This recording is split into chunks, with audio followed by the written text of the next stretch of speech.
Hello, everyone. What is going on? My name is Timpedia, and welcome back to the TNT Podcast, episode 161.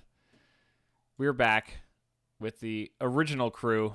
Back. The OG3. OG3. Friedman, also known as Andrew, but mostly known as Friedman.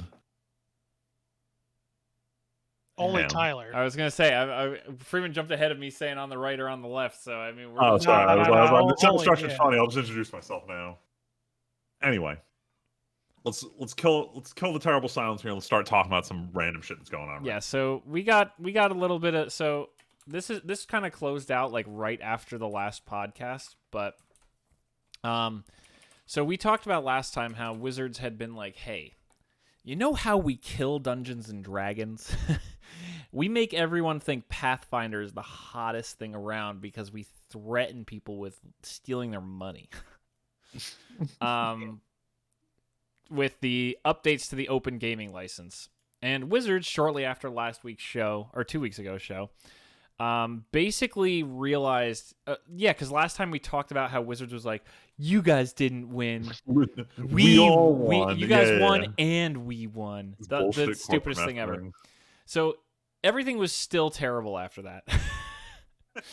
And so a few days later, they ran it back so completely that they said, we are shelving this completely. We are abandoning this idea. We will maintain the original open gaming license, and D&D 5 will move into not Creative Commons, which is like what a lot of YouTube free use licensing kind of falls under. Yeah, what I think it ultimately amounts to is, I don't know if it was named, it's like certain creature types that were like previously exclusive to Magic the Gathering are now, you can just use that terminology freely. Yeah. So it's overall the biggest run back possible from Wizards. Are we shocked though? Honestly, seeing them give up part of their IP kind of shows that like they're willing to throw away profits to get back our good favor. Willing is a strong No, word. Let's talk about they were forced into this by let's us. talk about, let's be real here. We won and they lost. Let's be real here. Someone went into a conference room full of men in suits who have never met a human who wasn't also a scumbag.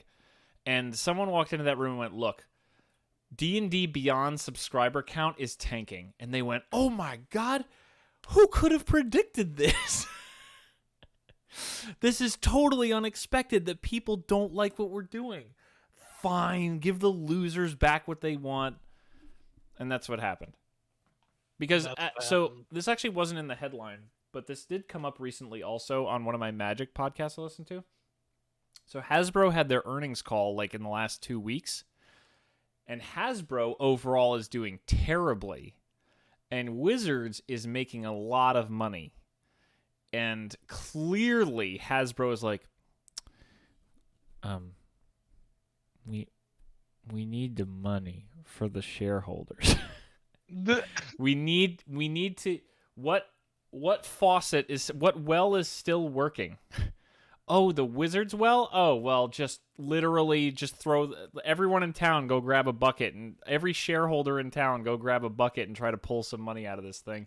And it's going to slow down. I don't know about this. This isn't really part of it, but to kind of make this into a Hasbro thing, Freeman, I got to tell you, I know Tyler memes about Magic a lot, and we still love playing Magic.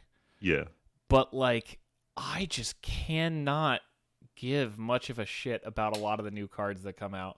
There's too much product. Like, I know I bring him up a lot. Rudy from Alpha Investments, he's been screaming all this to high heavens. There's too much cardboard being printed that none of it means anything. No one's paying attention because there's gonna be that new shiny thing in 3 months anyway.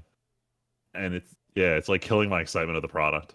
It's not that I don't like Magic, it's that I don't like caring about new Magic products. Yes, this past weekend we got to play more Magic than in a while because my day off Friday got messed up, but I got to play Magic instead. I got to play a lot of Magic, and then on Sunday we got to play some Magic before D&D. And so I still love the game of Magic. But I do not love all the new sets that are coming out. Yeah, definitely. Like, Freeman, there's an article that EDH Rec puts up every set. One of their writers does something called the 600, where he guesses how many commanders from the set are going to break 600 decks in like 6 months or something. Okay. And the amount of cards that I look at, and I'm just like, this is boring as fuck as a commander. And he's like, over, and I'm just like, what? Do people want to build this? This is boring. Like, yeah, are people having fun with this? Yeah, I agree with you. No, but like everything just go ahead, Freeman. Do your thought before right, I was gonna. Yeah, no, this is gonna be a capitalism rant real quick, but like Hasbro has the requirements from their shareholders that you must grow more than you grew last year, and that growth needs to be even more than the year before that. Yeah. So with Wizards of the Coast being their arguably only profitable division for a while now, they had the boom in players during COVID. So they got that boom. This was the biggest boom they've ever seen, and then Hasbro comes out and they're like, we are going to guarantee double this by next year. They wanted to repeat their fluke once all over. So they went from increasing the player base to increasing what they're selling the player base. And that's where they're at now. They've reached basically the breaking point where they're struggling to bring on new players because their shit's too confusing, and their shit's confusing because they're trying to sell too much stuff. But they have to sell more next year or everyone gets fired. And that's where we're at. Netflix is going to see the same problem. We're going to talk about it later in the podcast. Oh, Lord. You can't grow forever, and what are you going to do when you hit your max growth? Do we just want to jump into that now because we're kind of done and we kind of got off the original topic? So let's just jump to the do this all in one. Yeah. So Netflix made their announcement that everyone knew was coming. Sure. Sorry, just moving the show notes around. Oh yeah, are you struggling over there? Yeah, no, my brain couldn't handle doing that many things at once. Bud? So Netflix was like, "Hey, everybody, we accidentally leaked a memo. Big accidents over here. We leaked a memo that says in March, password sharing protection goes into effect. Any device on your Netflix account must log into your quote home Wi-Fi address, love this home terminology. Wi-Fi, every 31 days, or you get booted." And Love it.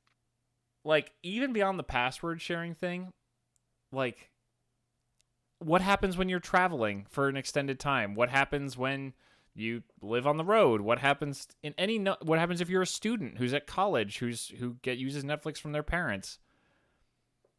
Like, I use Netflix. I share Netflix with my sibling in Chicago, my brother in Boston, and my grandparents in Arizona. If I couldn't do password sharing, I have to imagine at least one or two of them would not resubscribe to Netflix, and I would be more likely to unsubscribe because I'm not feeding content to people who I know might not care if they're not getting it.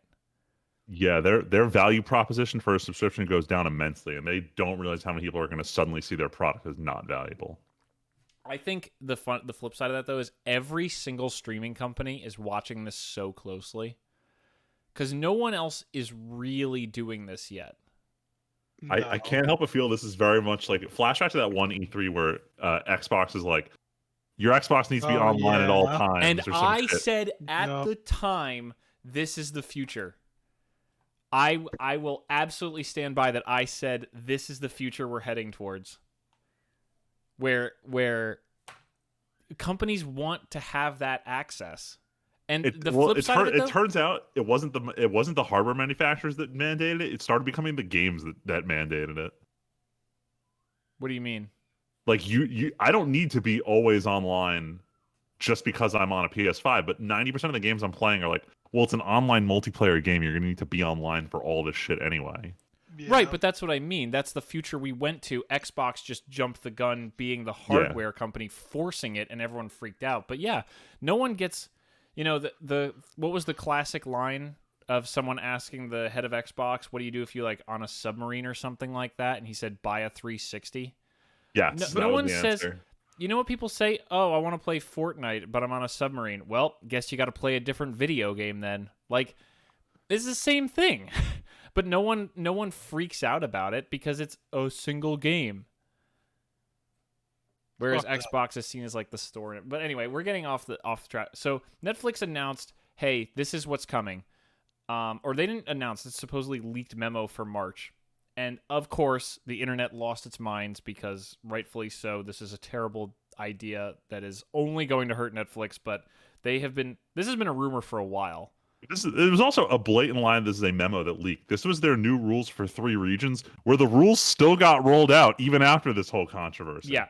So like they're openly bullshitting the public, and no one is getting punished for this. Yep. Like, where's the SEC to come in and say like, no, you can't lie about shit that you made public? Yeah. Rules for thee, not for me. Rules for thee, not for me. I mean, yeah. I mean, I don't care. I don't use Netflix anyway. So, look, know. I have been thinking more and more that one of the next things I need to do is finally get my little baby desk for my office down here, and set up shop with my and subscribe to not NordVPN, not a hacked into VPN service, but in fact maybe a different VPN service that I'll find, who I can use to gather content. Let's say. Yeah. Legal content. I just feel like that's the future. We have to like that. Like, how am I not supposed? There's so many effing streaming services these days, and so little content I care about on any of them. Yeah, and then it's like, I then feel you like have like the threat of losing shit. Yes. Like we talked about last time with Westworld on HBO. Hold on. Wait, can I give a quick update on Westworld because they just announced what's happening with it? Sure. Yeah. So HBO is selling out a lot of their catalog to other services that are doing like Tubi and Roku, where they have these like, it's basically just like they're running channels that have content. They started licensing all their shit out to these now. What? Whoa. In a strange twist of events, they're attempting to recreate TV with these like just online TV channels that are just ad supported. These things are weird as hell, like Tubi or like Ubi or. Oh, I was using Pluto TV during the Pluto pandemic. TV. Because the only way I could watch Bloomberg during the weirdest economic period of history. They're so weird. Am I crazy or does it feel just streaming skeevy? TV? It does feel skeevy, but the thing is, they're all legitimate, which is the weirdest fucking That's part. what it doesn't feel like it. Like, I remember that David Hasselhoff thing for Pluto TV. Like, it's like they're legit, but like, you know how when you open up a Cablevision TV and the UI just feels like absolute garbage, but you know this is real official? That's what these are on the internet. Dude, stop. Stop. Well, even built into my big TV we have down here, there's Samsung TV Plus, which I don't think I'm paying for, but like sometimes you just turn on the TV and it's like, hey, you want to watch Nickelodeon? And it's like, what? How does this work? Like, what? I have an LG. It's the same. I was just like, am I paying for something? Is that why they're showing me this? Are they trying to give it a pay? Are they pulling money through my power bill or something? Like, how are they getting money from me right now? Turns out a lot of content is actually just getting licensed out, like in the same way that shows were getting syndicated in TBS at every sitcom ever made. This is starting to happen on the internet. So my streaming thing recently, where I realized I need to get other access to content, was I was like, maybe it's worth paying $100 for a year of Peacock so I can watch Brooklyn Nine-Nine, Office, and Parks and Rec on demand again, because I miss being able to do that. Wait, is 9-9 not on Hulu anymore? Nope. Oh, fuck. All right, well, I'm never finishing this. Yep. It was only on Hulu like right up until it ended, and then they took it off. And I didn't really go back to it until recently. YouTube started feeding me tons of clips. And I'm like, oh, cool. And then I go to Hulu, and it's like, pay for the $90 live TV package. I'm like, fuck. Damn. I just every service just has like 1 or 2 shows. Like, I'm sure we'll get to The Last of Us later, because I'm sure Tyler at least is watching Last of Us, but like, oh yeah, I want to watch Last of Us, but I don't want to open HBO just to watch Last of Us. Like, the only service I watch multiple shows on in a given week is fucking Crunchyroll, okay? Like, that's... And I know that Crunchyroll is becoming the largest value prop in the entire streaming landscape. Actually, that should have been a Weeb headline, but I saw on Reddit earlier, Sony announced as part of like an earnings call, Crunchyroll's up to 10 million paid subs. They were at like 2 million a couple years ago. Damn. Talk about growth. Anyway, we're way off Netflix password sharing. No, but it's all tied together. Yeah. Like, so we got to the part where Yes, everyone they freaked claimed out. it was a leak. Everyone's freaking out. They retract it, and I think the current talking points they're pushing now are that they've just accepted people are going to ditch them over this. And it all comes off as like, don't get was it. this calculated, or is this the biggest bonehead move I've ever seen a corporation do? I just cannot. Like, how is there no one at Netflix who says this is not worth it? I think the issue is this was their only path to growth because they couldn't sustain what they were doing, and you have a legal obligation I know. to improve. Fucking shareholders. So like they took the only viable path, which was attempt to get everyone watching to all pay at any cost, and now they're going to pay the cost of losing people and having to fuck up and admit the shareholders they're at their peak anyway. Don't you love how all this shit just I mean, you know what? Most people don't think about this stuff, so most people don't know. They're just gonna see like, what the fuck? You know what? I have a semi-related thing. Tyler, you and Aiden play video games all day, every day, and I will never play a video game again. But Yeah. have you heard about this Hi-Fi Rush thing? Oh yeah, I want to play the shit out of that. Okay. What is this? So yeah, Freeman, Aiden started playing it. The guys who made Evil Dead or Evil Within, Evil Within 2, one of my favorite shooters the last few years, they made a rhythm-based action game. Yeah, and it's $30, $30, and it outsold Forspoken on Steam. Ooh. In like its first week. Wait, in terms of like lifetime sales, or just it's like in its opening week, it it like charted, or maybe Hi-Fi came out a week later. Either way, it very near launch of Forspoken was outselling it on Steam. A $30 game with no marketing, literally launched without marketing. They just released it, and like to me, it feels like. It feels like the counter blow to what we're talking about in a good way, if that makes any sense. In like, get absolutely fucked, the most built for no one game. Built for no one? What do you mean? Not built for no one. Built for. Built for committee. I feel like I am a part of the. Built for no, he's talking about Forspoken. Forspoken, yeah, Tyler, not high. No. He's describing that this game like doesn't have like a real focus, doesn't have a real target audience. Yeah, Forspoken is built for a committee. Assets and we want to make a game out of them. Hi-Fi Rush, is it Hi-Fi Rush? Yeah. Hi-Fi Rush. Yeah. Hi-Fi Rush was built as pure love of the action and rhythm genres, and that just shines through from what I've heard. And it's just cool. It's just such a counterblow because everyone remembers when Netflix was the cool new kid on the block, and I still remember having conversations in like 2011 about how Netflix was the coolest shit, and I was so in love with it. And now it's like, well, it's been a little over 10 years. We're all ready for Netflix to fucking die because everyone else showed up to the party and ruined it. Well, I feel like that's what the same thing is. With like YouTube almost, kind of. Except YouTube has no competitor, sadly. That is the weird thing. I don't know how this shit works. There's Twitch and there's YouTube, and that's it. And even then, Twitch is still losing money, and Amazon's not happy. Is it really? Yeah.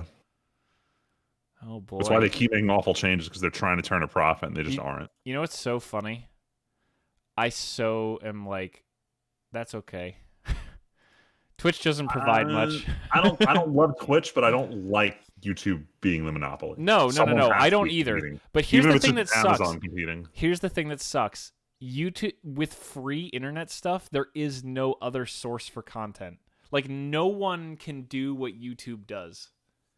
Except for Facebook gaming, they can do what YouTube and Twitch do. No, but they're not, because you don't upload. Like, I don't watch Twitch because I don't give a shit about having to build my schedule around some streamer and watching what they do.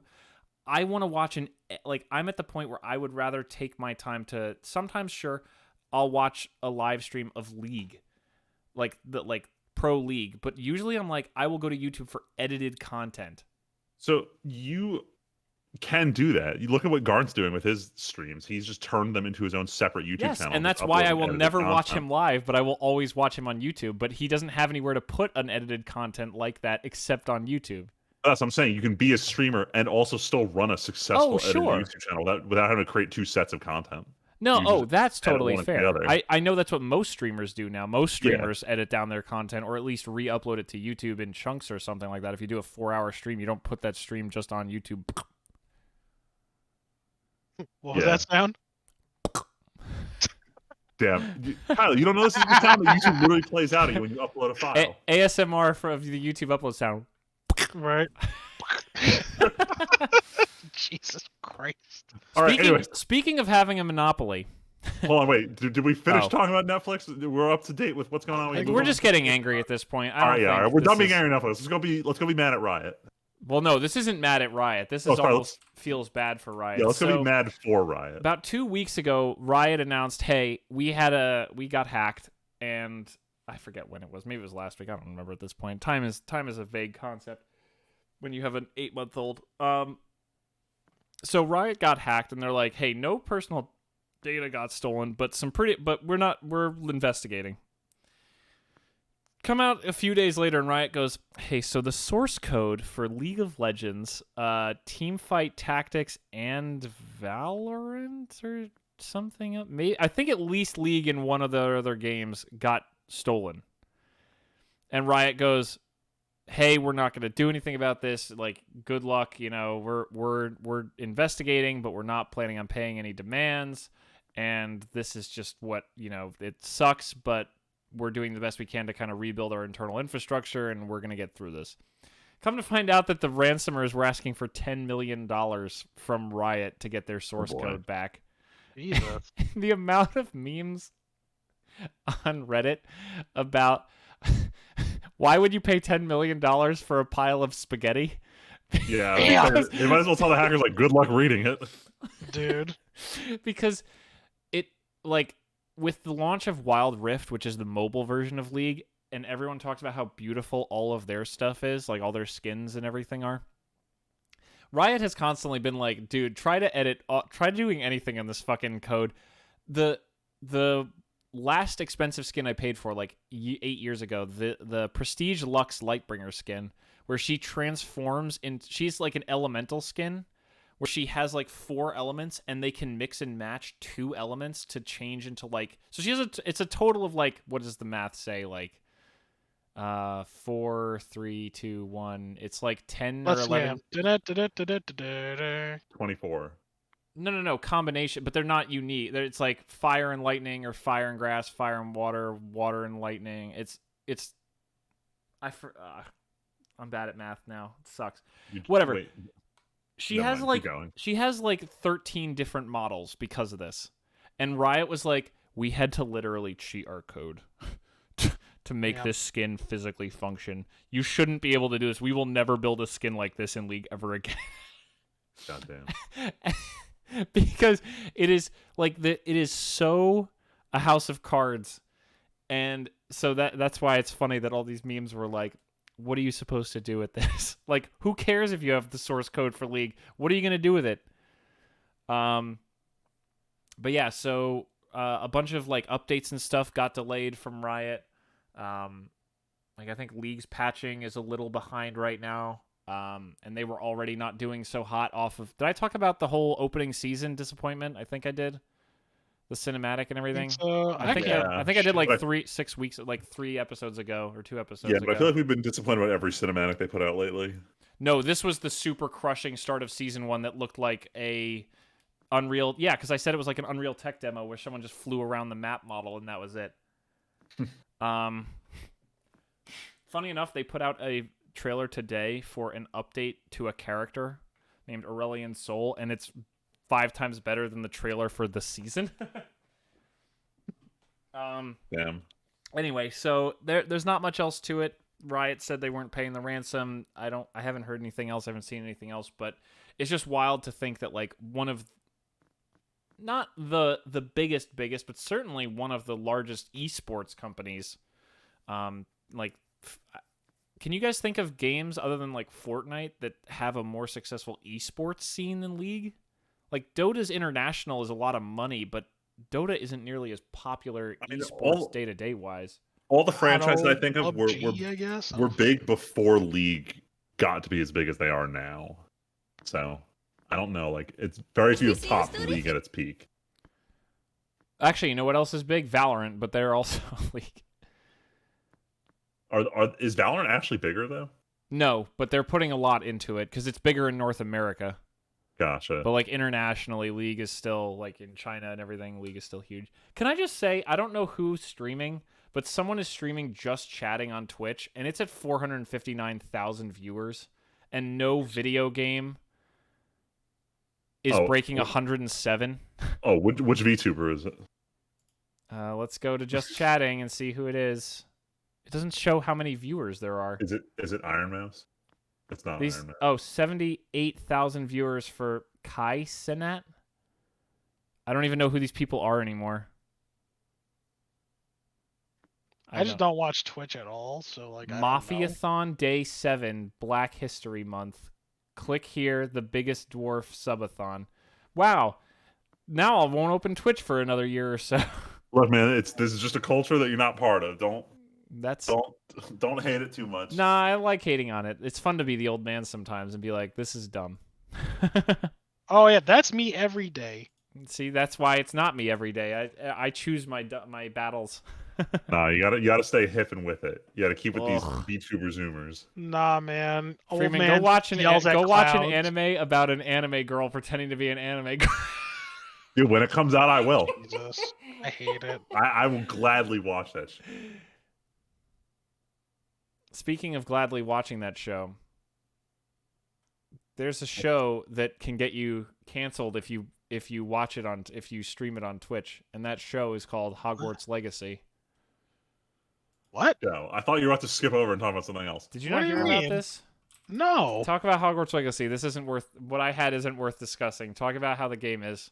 Oh wait, no, I'm lost. No. Tim's thing is a joke. They're not actually banning you from Twitch. Okay, I'm like, what? No, someone. What about getting canceled over like no. bullshit? On Reddit earlier, I saw that apparently because of J.K. Rowling.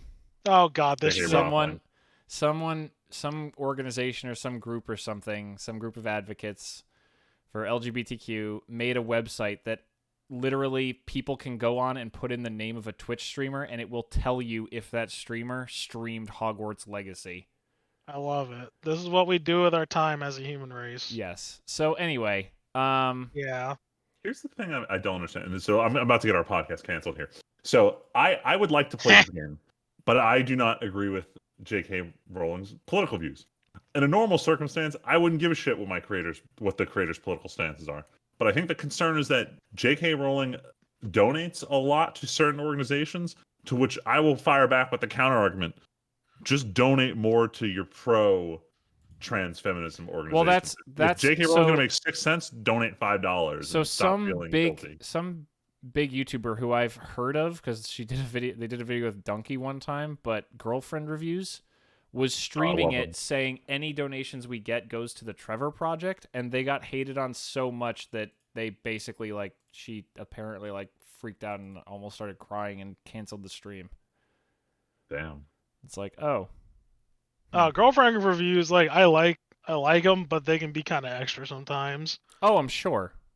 They went on this whole thing. They got upset because they were upset about people being salty about how they felt about The Last of Us Part 2, and I'm like, oh God, please. Yeah, they don't respond to criticism that well. I'm not saying they're great or anything, but I'm saying who fucking cares? It doesn't matter. At the end of the day, sure, I don't agree with J.K. Rowling doing shit either, but I don't know. All right, what I'm going to do isn't going to make a difference at the end of the day. I was going to say, in the spirit of the fact that this is a video game made by dozens and dozens of people who are not her, I would love to hear what you have heard about this from the two people you know who have played it already. Oh yeah, I've watched both people play this game, and the people I'm referencing, one of them is Aiden, who's playing it right now, and the other is my girlfriend Michelle, who literally, since I could even tell you, was it? She has not stopped talking about this game for months now. Wait, hold on. How are they already playing it? Oh, so if you pre-order the deluxe edition, yeah, it's like when you've pre-ordered a Call of Duty Modern Warfare 2. It's like, oh hey, you get to play the whatever a week early, but this is you can actually play the whole game though. Oh damn. Yeah, was it I was like, yo, morning, it's almost here. She's like, yeah, so close. And then literally at 12, she's like, less than 1 hour. Literally all morning. And then I get home, I started watching her play, and I'm like, damn, it's pretty cool. I would say like they really nailed the atmosphere and like the whole Hogwarts thing. Like, dude, it's literally the whole castle. Like, you walk around the whole Whoa. fucking castle. It's really impressive. Like, whoever, like, how they did the set design and the texturing for the set design, really cool. Like, they nailed the atmosphere for Hogwarts for sure. Um, this was my own thing. I didn't realize it until like I was really thinking about it today. I was like, yo, how dope would it be if this was basically just Bully but Harry Potter? That'd be funny. It would be great. I That'd mean, be you rad. kind of do stuff like that, but like instead of having the huh? No, keep going. I was saying instead of having the option to go to classes like in Bully, like you have to go to the classes in this game. Like that's a part of the experience. They Yeah. both like it. Um, Aiden loves mommy Professor Garlic. She's the redhead botanist professor. Of course, she's a redhead. Of Yeah, course, she's dude. a botanist. Of course she's a botanist. She's got them greens, you know what I'm saying, bro? Can I just say that Yeah.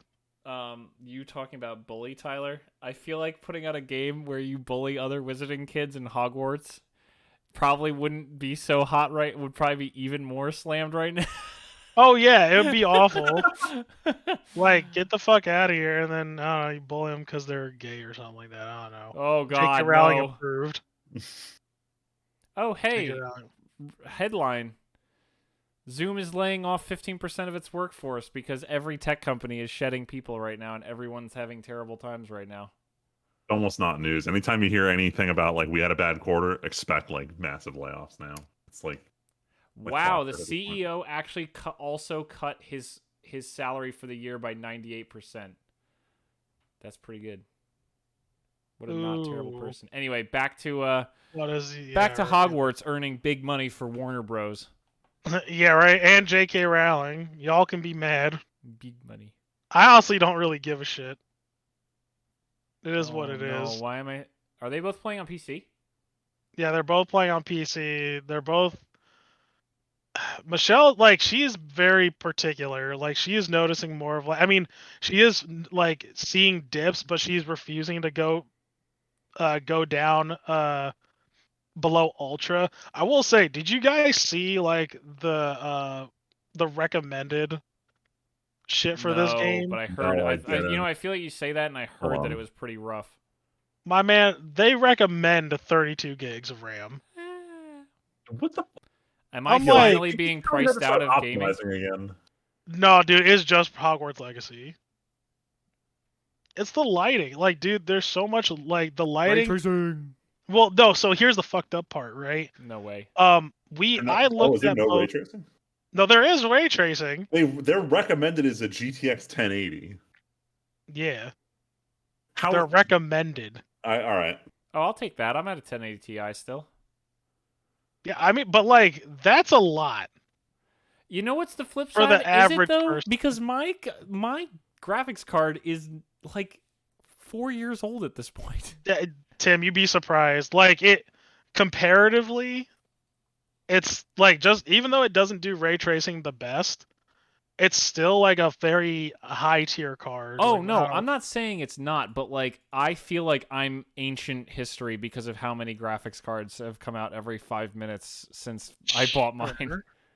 Sure, you can feel that way, but that will not change how it is. No, it Like, will. It will change it. comparatively, that 1080 Ti, like, I have a 3070 in my card, and I was like debating on whether or not I wanted to throw it in because I had a 1080 Ti, or I still have it. But comparatively, I think the only difference between this 3070 and my 1080 Ti is that the 3070 actually does ray tracing. That's it. Wow. Like, it's very marginal performance wise, and obviously one card is newer than the other card, so like you know. That being said, yeah, it's a lot. Like that whole shit is a lot, and so she had some like frame dips So here and while there. we're talking about it, I was on Reddit and I saw a meme. The it's the what is it? The smiling face and then like the like surprised face. It's smiling for Oh yeah. first hour of the game, and then after you get to Hogwarts, it's Damn. Damn. What else? The colors look very washed out. Like, the colors are No. good. I think it's like whatever, like the fog, like I don't know, whatever volumetric lighting, whatever shit they use. Whatever the opposite of render distance is. Yeah, like Render closeness. it like everything looks like the color looks very washed out. Like the lighting's all fucked up. And like no matter what we've tried, like you can't. It's almost like you've played games where like, you can adjust the brightness in game. It's almost like it's constantly cranked to the max and you can't change it. So that's like my only issue with it because the that like the oh my god, it's my turn to have a stroke now. The everything around it, like the setup and everything, like all the stuff looks really nice actually, but the lighting just kills it. That sucks. Yeah, that's my only real issue. Is it so It's cool though. sad to think that man, wouldn't it be cool if like we had a game with magic like this where hey, Voldemort's not around to be like the world is about to end evil. Can we have a little bit of fun and a little bit of color with this? Yeah, right. Like Well, I mean, magic is magic, dude. it's got color. It's just washed out. That's what I mean though. Like Yeah, no, I stop it. know. Does it give it a unique style, or would you say it's just crappy color design here? Oh no, it's crap. No, no. So the coloring is fine. It's the lighting. Like I said, like have you ever played a game and you're like, I want to crank the brightness up, and so you crank it like all the way past like Oh, and it starts like where coming off as faded. yeah, it comes out like this weird faded, like washed out, like everything's like too bright, like nothing has like depth to it. It looks really weird. And like that's why in games they're like, "Hey, turn down the brightness until you can barely see the like this logo is barely visible." Right? That's the reason why they do it because they want to make sure that like your shadows come out fine because then nothing's going to have that much depth to it. Which the thing is in this game you could tell the textures have depth to them, like everything does. Like the shadows will come out good, but just the way the lighting is like I don't know, that's been my biggest pet peeve so far. Gotcha. Yeah. I mean, I'm at the point where just reading every review I've seen, it seems like the gameplay is fun, and honestly, that's all I give a shit about is the gameplay fun. It seems like it is. That the only reason I slightly disagree with that is because we were literally just talking about Forspoken, which by See, all I'm accounts still Well, has the fun gameplay's gameplay. not good through Forspoken See, I though. thought I Like heard it that's was like decent. the thing is, it looks cool, but it doesn't. From what I've heard, it plays very. It's like a little simple. I mean, the that's fair. game. I played the demo and like the combat was like okay. It wasn't anything like too groundbreaking or interesting. Uh huh. Um, the UI was shit though. Like UI was awful. And like the also like the experience too. Like Hogwarts, like from what I watched, like basically like 2 hours of it today between Aiden and Michelle, and like the experience is there. The combat, like I watched her do combat, and like or at least like when she was doing her defense against the dark arts class, right? Like it seemed pretty interesting. It cool. Like I want to see her like fight enemies. But it seemed pretty cool though. Especially like how like you can just like quick cast magic and shit. Mm-hmm. Um, yeah, like the gameplay looks solid. The only thing that also gives me concern is um Michelle compared to the like because you have those like dialogue options where they zoom in on the faces and like you have a dialogue. Uh, it has like a weird uncanny valley to Oh him no. where like it just looks a little off. Like it's fine for what it is. It's like serviceable, but I'm not a fan of it. Aiden's like, I don't really care, and Michelle's like, it's fine, like it doesn't bother me, but like there's just something off about it. Mm-hmm. But yeah, I don't know. It looks cool. I'm not gonna buy it myself, Mm. but I'm gonna hear a lot of it from Michelle and Aiden though. So Cool. Yeah, I'm definitely thinking about grabbing this one. yeah. So Tyler, you mentioned the uncanny valley. Oh yeah, this is a good transition. Yeah. You know why it's a great transition? Because I was literally just scrolling Reddit and I see there is breaking news as of today on this topic. But Freeman, why don't you start us off at least? Oh, so it's on here because of the breaking news. Okay. But to give everyone It's some on here background on because what's you're going on here. Jewish. It's because I'm fuck you. It's because I'm a Seinfeld fan. Anyway, so listeners, So out of nowhere. It's not. It's Listeners. not. Freeman, talk about the topic and everybody will understand. so we're in the middle of the AI revolution. Everyone's gearing up with their brand new chats, their brand new search engines, their all new whatever. VTuber community's up in arms over AI art. Everyone's I'm screaming this shit. dying. And I what love it. happens? Someone releases a Twitch channel called Nothing Forever. What is it? They set up an AI to just feed in Seinfeld scripts for just random bits of parts of episodes, and they link it up with this really simple, like CGI polygon models, but like It's really worse than low The res Sims. models. It's bad, and then they also have speech text on it, and it's essentially simulating an episode of Seinfeld. With I the was two gonna say main it's things- not Seinfeld clips. They fed an AI all of Seinfeld, and the AI is writing Seinfeld, as far as I understand. The AI is generating the scripts of these episode bits that are then getting rendered on screen through speech to text, or sorry, text to speech, and these shitty character models with only a somewhat of a laugh track and like It a is very literally. Sorry. and like a really shitty version of the Seinfeld baseline, occasionally playing for scene transitions. And it's attempting to replicate what would be an infinitely long Seinfeld episode.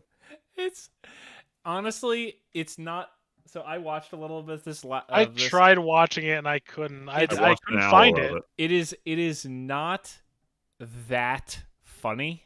Oh, it's not The funny. concept is hilarious. Concept is terrifying. Well, I just think it's funny. No, this makes me feel better about how AI will never get there because I'm the opposite. I'm getting the complete opposite sentiment of you here. I watched an hour of this. It has moments where it starts to form a joke and then it wanders away because that's what Seinfeld does. But after an hour of it, it started getting scary. It is improving, like AI as a whole. Not this one, but Sure. AI is improving. How soon until we're at the point where you could, in theory, feed in this AI script generator into just really high-res CGI models and logic engine and have an infinitely running TV show? And that kind of scared me because like it's very clearly it's not there yet. But the fact is, it got really close with a lot of bullshit applications all like duct taped together. It's kind of terrifying what they can do now and what it might end up becoming. The potential is pretty crazy. Yeah. I think the potential is wild. I think this just shows how far there is still to go because like it is very impressive that you kind of that you literally built this. Like it's cool to see that this is like the first thing. But I don't know, like when I was watching like man, the jokes just aren't there and like they would pick stuff up and drop stuff and it just really didn't understand how humor works and humor just feels like not to get all comedian trying to be philosophical, but it feels like humor is something that's so inherently human that it's just so contextual and so person to person and so interpretive. Like it feels like it's one of those things that's just it shows how, you know, chat, what is it, chat GPT, I keep forgetting what the three letters are. Didn't it like pass not like some college admission essay exam thing? Yeah, they've been famously passing any test that's reliant on you just memorizing facts. Exactly, and that's why I feel like it shows that we have so far to go because the AI doesn't understand the actual human part of the interaction. It can spit out something that sounds human-esque when it's on paper and in writing, but when it comes to something that like is so inherently human, it just doesn't it doesn't get it, quote unquote. Yeah. It doesn't see the connecting thread because on paper there is no connecting thread, but when you're actually in the moment and everything comes together, then you see it as a person. Yeah, I get that it's not there presently, but I just want you to take a step back and think, what was this like 10 years ago? No, and you're not wrong, and I promise I totally get that. For me, it's more just I see so much progress in other areas. Like, not to tie it to it, but like, look at the problems with self-driving cars. As soon as you add other humans to it that add inconsistency, how much money has gone into this AI cars self-driving bubble? Like, cars can handle the highway on like an open stretch of road pretty okay, but like now maybe this is just me being fed things on the internet, but it seems like every other story is about how the bubble of AI self-driving cars is kind of coming to an end. I wouldn't necessarily agree with that. A lot of the more recent tests, even though like you see a headline every time a Tesla hits someone, but in terms of the number of Teslas that hit people relative to the number of Teslas on the road, it's lower than actual drivers right now. I understand that, but I don't know. I feel like I hear about the failures more than the success, and that's true because that's how the news cycle works. Yeah, you don't hear about how many people made it to work without hitting anyone. Yes, that's totally valid, but I don't know. When I see something like this for myself that's all supposed to be humor, it makes me less worried in the short run, but it is still incredible to think that this is an AI making a shot at TV show. To me personally, this is terrifying. I was there the day Microsoft announced their first chatbot platform, and this was not that long ago. We were playing D&D at your dad's house at this point in time. It's gotten crazy in a very short amount of time. So I am frankly terrified about how many shows we're going to watch in the future that are written and directed by a computer. I don't know. I just feel like the internet ruins everything. I mean, you talk about Microsoft's chatbot. That thing was shut down after what, like a week because the internet made it racist? Oh, sorry, no, that's not what I'm talking about. Oh. Not Tay tweets. That was a horrible experiment where it literally learned from viewers. And as someone who was working with their chatbot software and saw what the shit people said to mine, and mine was just the UPS chatbot, I'm surprised it didn't take that long for it to become very racist. We should do that as a podcast topic. What did Freeman see on the other side of a chatbot? Dude, you'd be surprised what people say when they think they're not actually talking to a real person. It's really scary. Oh, yeah, God. Dude, people don't give a fuck. Yeah, like I love seeing the human element raw, dude, because people think that everybody has like, oh yeah, if people had the option, they would be very good people. The fuck they would. Oh, you said there's good in everyone. I'm like, yeah, there's also a chatbot user in everyone, and they're not. There's also a chatbot user. So talking about all this and now how this AI has been killed. As of today, yeah, because this was why Freeman put it on the news. This part has me so fucking mad. It got. Do you want to read what got ruined? Yes. So I will read a headline from Motherboard.com or a Vice website. AI generated Seinfeld show banned on Twitch after transphobic stand-up bit. Stand-up bit in question was, his name's not Jerry in this version. I think it's Larry. Yeah, all the names are different for legal reasons. Larry is talking about how he can't do homophobic or transphobic jokes because people don't actually laugh at them and don't think they're funny. So the bit was about how it's supposed to make Larry look like he usually does these jokes and no one's laughing, but the bit is him just explaining that you can't make these jokes because they're not funny. And that's what got them banned. That is pretty good. And you know what banned him? Automod banned him. We joke about AI not understanding humor, but in this scenario, it was humans not understanding the shitty AI it wasn't humor. Humans. That's what I'm saying. Automod is what banned it. The automatic listening thing, like that listens to Twitch and heard these terms, was like, this account is automatically banned.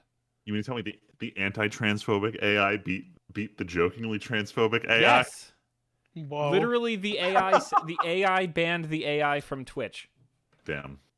Why can't they unban it then if they know that? I don't know. Maybe they will. I think it's just drawn too much attention and they don't want this shit on because it might be a legal nightmare. I'm wondering if like, oh, you if guys anyone are told okay Seinfeld with Harry Potter shit on here, like. Oh boy, can of worms. All right, let's move on to another can of worms here. So, man, remember how we were gonna get to a topic and then we had deep, good discussions about all of this stuff? Now look, we're gonna get to AI jihad demands a full conversation. AI jihad. Well, this is much simpler than anything we've talked about so far. All right, this one's stupid. I saw a picture of Doomfist from Overwatch in Saitama's costume from One Punch Man. I thought, wow, this is such a dumb fucking edit. Who posted this shit? I What thought the subreddit is same this on? And I see it's the Overwatch subreddit. I'm like, okay, and then I see like official media tag. I'm like, what the fuck am I looking at here? I have not opened Overwatch 2 since like season 1 ended. We're at the start of season 3 now, I think. Already? I feel like that game just fucking came out. And like 2 weeks all ago. the shit they're announcing is dumbass. Like it looks stupid. Hanzo's got this like Cupid theme going on now. They got Doomfist in the official Overwatch X One Punch Man collab, which they're now doing IP collabs. Which I told you guys, like, it's just Fortnite now. Yeah, This it's just Fortnite now. They've given up on their own game's aesthetic, their own game's universe and lore. Now it's going to be random shit in here. And by the time this stupid ass PvE update comes out, theoretically end of this year, realistically middle of next year. PvE still didn't come out? No, it's because Overwatch 2 didn't come out. The PvP for Overwatch 2 released, and then the real game is still going to come out at some point. Jesus. Hypothetically. We'll see if it gets canceled first. But I'm very upset about this. I don't want these shitty IP collabs. Nothing hurts me more than seeing like someone in the All Might Fortnite skin hit the gritty and then pull out a gun. Like everything about that. No, it's like so it ruins the aesthetic. It ruins here's the thing. And the franchise you're collabing with. Here's the thing. I totally agree with you. I remember when the trailer for that Fortnite season came out, and it's like, hey, there's Geralt, and he's next to Deku, who's smashing a building. But I feel like Fortnite is at the point where it's gotten so much that it literally doesn't matter. But something like, and also, there is no character in Fortnite. Like, who gives a fuck about any actual Fortnite character? It's just skins at this point. Who gives a shit about the Fortnite characters? But I agree. I'm circling back to agree with you, Freeman, because in Overwatch, everyone who plays Overwatch knows who every character is and what they're about. And so to be like, Saitama, though, has a big metal fist and also does 20 damage instead of killing you, like... I feel like it belittles their own franchise's characters. Yes, that they're gonna I'm agreeing with you. Outsides. Like I know Luigi has talked about it a bit, but I know with AFK Arena, they've collabed so much that like none of their original universe characters even matter. Only collab characters are of any significance in this game, to a certain degree. I may be wrong. Gotcha gamers, yell at me in the comments below. But yeah, it dilutes your whole game to do this, and I'm very upset that Overwatch decided they want to do this. Wish they had. It does seem like pretty like weird. I mean, like I don't play Overwatch anymore, but like just kind of off to the side, it's like, ooh, you're like going for that, like, you know, that collab money. Like you're just trying to be like Fortnite now. They're just chasing profit. They're not going after the vision. Fortnite's even a shadow of its own self. It wasn't even meant to be a battle royale game. Which I think is hilarious. That part's funny, but I don't think Fortnite's what leads you to think that Fortnite is a shadow of itself? It's still like the biggest moneymaker in the entire planet, isn't it? No, because it wasn't supposed to be that. It was originally this like single player building survival thing. No, I know it was. Yeah, like there was a real vision behind the game when they were coming up with it, and then it turned into this thing that was just much bigger than they could have anticipated. Yeah. Which is like whatever, I guess, but like damn. I don't know. I just think it's like I hate kids. Sure. That's I literally just opened the Twitch app and I see Piccolo shooting a sniper rifle. I'm not even fuck Twitch. Fuck this. This is stupid. It feels bad. We're out. We out. I don't know. They can say, everybody can say that, like, Tyler, you know, you're just being grumpy old man. Like, that's just the game. Like, man, like, I don't know. There's just something weird about it, I guess. I'm just not a fan. I don't like these collab crossover games. People also told me to like, yo, fucking Fortnite's good. I'm like, man, it plays like shit. I probably talked about it on the podcast like years ago too. Have you guys played Fortnite at all? Nope. I've played it very briefly. I didn't like building and shooting at the same time, so I gave up after a few rounds. Yeah, I liked PUBG when that shit was actually working. Well, I was bad at PUBG, so I hated it because I'd spend so much time in between like dying and then like waiting to play another game only to just die immediately.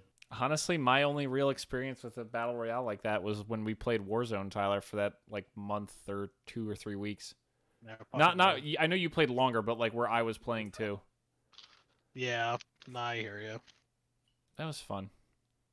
It was fun. We could go back to that. Yeah. My brother's actually said he plays the newest one on console. Yeah, new one's pretty salad. So you guys are gonna laugh at me here. I think Apex was probably my favorite battle royale purely because it had the lowest amount of time from when you died to being back in another game. I would probably agree with you if I had played Apex because Apex is supposed to be like Titanfall, so of course I want to play Apex. Well, I don't think there's anything wrong with that. Like, I don't know. Like, but like both of what you guys just said. Like, oh, I mean, I never played it. Titanfall 2 is a really fucking good game, man. Yeah, I'm just absolute shit at battle royales. Freeman, I have a solution for you. Play Titanfall 2. That game's great. Maybe one day once I've gotten through the list of 10,000 games that I've claimed I'm going to get through and then never what's played. After Witcher 3 again?